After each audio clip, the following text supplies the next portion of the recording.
बिस्मिल्लाहिर्रहमानिर्रहीम। अस्सलाम वालेकुम किसान भाइयों, खुश आमदीद। मैं हूं राना मोहम्मद नवाज़ और क्लिनिक एग्रो फार्म की जानिब से आपकी खिदमत में हाज़िर हूं।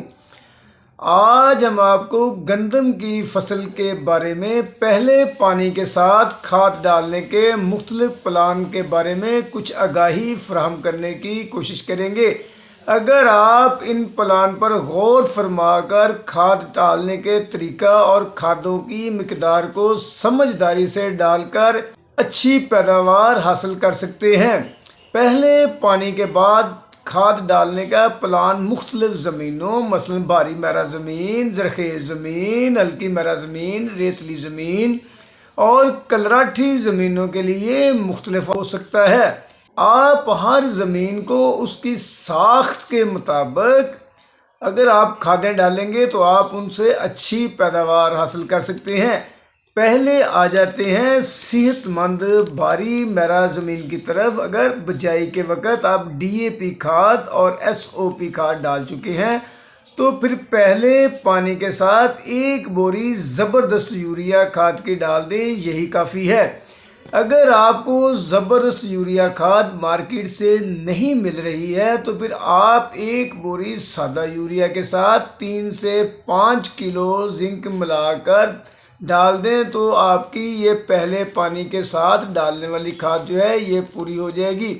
तो खाद डालने का बेहतर इस्तेमाल यही है कि आप पानी लगाने के बाद जब ज़मीन कीचड़ मिले पानी की हालत में आ जाए तो उस वक्त खाद का छटा कर दें तो ये आपके लिए बहुत मौजू है। तो अगर आपने पहले ज़मीन के अंदर ज़मीन की तैयारी के वक्त कोई भी खाद नहीं डाली है तो फिर आप पाशी पर एक बोरी DAP, आधी बोरी SOP और एक बोरी यूरिया मिलाकर पानी लगाने से पहले छटा करें और फिर उसके बाद पानी लगा दें, या फिर 2 बोरी नाइट्रोफास की डाल दें और इसके साथ 3 से 5 किलो जिंक ज़रूर डालें। ये थे आपके अच्छी ज़रख़ेज़ ज़मीन के लिए खाद प्लान।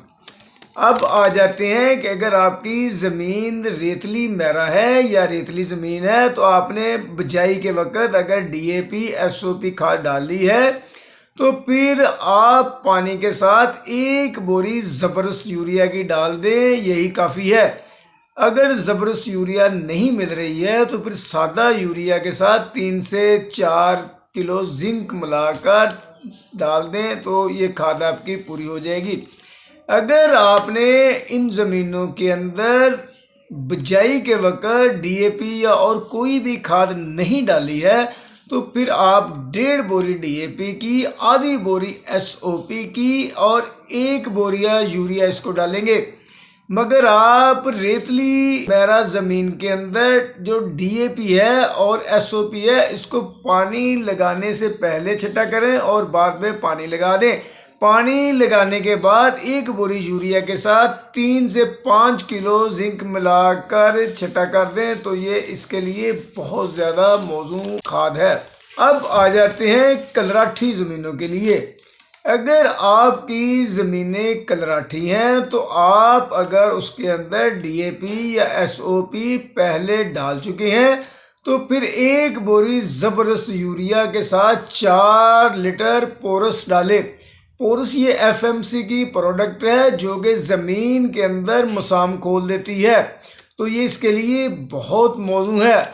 अगर आपको पोरस नहीं मिल रही है या ज़बरदस्त यूरिया नहीं मिल रही है तो फिर आप 1 बोरी सादा यूरिया के साथ 3 से 5 किलो जिंक मिला लें और 3 से 5 किलो सल्फ़र मिलाकर डाल दें तो ये कलराठी ज़मीनों के लिए बहुत ज़्यादा मौजू है। सल्फ़र डालने से कलराठी ज़मीनों के अंदर जो नमकियात की मिकदार है उसका असर कम करने में मदद मिलती है।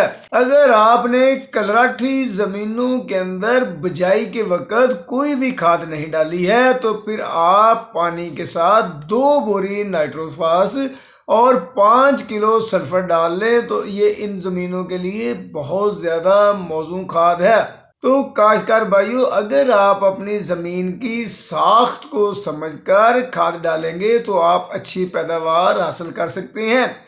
आप मौका की मुनासबत से, फसल की मुनासबत से, ज़मीन की ज़रखेज़ी की मुनासबत से खादों में रद्दो-बदल कर सकते हैं। तो काश्तकार भाइयों, अगर आप समझदारी से इन खाद प्लानों में से कोई भी एक मुंतखब करके अपनी ज़मीनों के अंदर खाद डाल सकते हैं तो आप अच्छी पैदावार हासिल कर सकते हैं। तो इसके साथ ही अगर आपको हमारी ये वीडियो पसंद आई है तो प्लीज़ इसको लाइक और शेयर ज़रूर करें और प्लीज़ हमारे चैनल को सब्सक्राइब ज़रूर कर दें। अल्लाह हाफिज़।